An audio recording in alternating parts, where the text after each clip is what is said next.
अस्सलामु अलैकुम dear viewers. हमारा आज का टॉपिक है, अगर भाई बहनों की शादी करे तो क्या बदले में वो उनको वरासत के हक से महरूम कर सकता है या नहीं। ये एक सवाल है जो कि एक भाई ने पूछा है।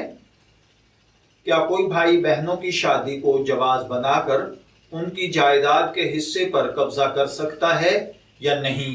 देखिए भाइयों और बहनों, भाई का अपनी बहनों की शादी कराने के इवज उनके हिस्सा मेरास पर कब्जा करना दुरुस्त नहीं है, बल्कि उस पर लाजिम है कि वो बहनों को मेरास में से पूरा पूरा हिस्सा दे।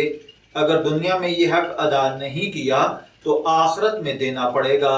हदीस मुबारका में है कि किसी के हिस्से पर कब्जा करने से मुताल्लिक बड़ी वईदें आई हैं।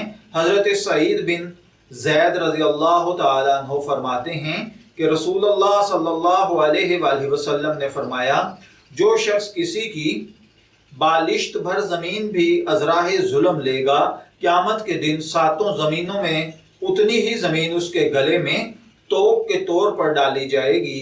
एक और हदीस मुबारका में है कि हजरत अनस रज़ी अल्लाह तआला अन्हु फरमाते हैं, रसूलुल्लाह सल्लल्लाहु अलैहि वसल्लम ने फरमाया, जो शख्स अपने वारिस की मेरास काटेगा यानी इसका हिस्सा नहीं देगा तो अल्लाह ताला क़यामत के दिन उसकी जन्नत की मेरास काट लेगा।